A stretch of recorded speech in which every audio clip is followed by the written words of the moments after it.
Hello and welcome to a chaotic unboxing with my sister. So I was just peacefully unboxing my Amazon packages and that's when my sister decides to interrupt the entire thing.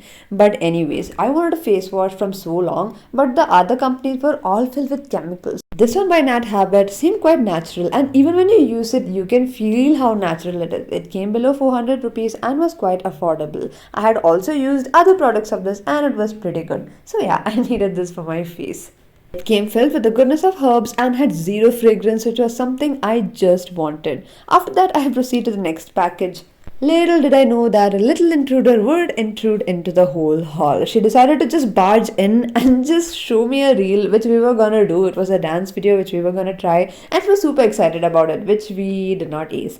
Anyways, this was a natural sunscreen by Momsco, which she tried to snatch but failed. I had also used a mud mask of it, which was made of lava clay, and I liked it, so I decided to get this. My sister decided to take over and show it on the screen, but she does not know where to place it, so I guided her. The good thing about this is it shows all the ingredients. She tried to act all influencer like but failed horribly. It was really a task to keep her in the camera frame because she was not used to taking horizontal videos. After that, I also got some Shalimar Ziploc bags, which my mom uses to store vegetables in the refrigerator. She usually stores it in the packet it comes in, and those are so not see-through. This is see-through and it maintains the freshness, so I love it. That is my sister casually littering my room, but yeah. So yeah, this was a haul and see you in the next video. Bye bye.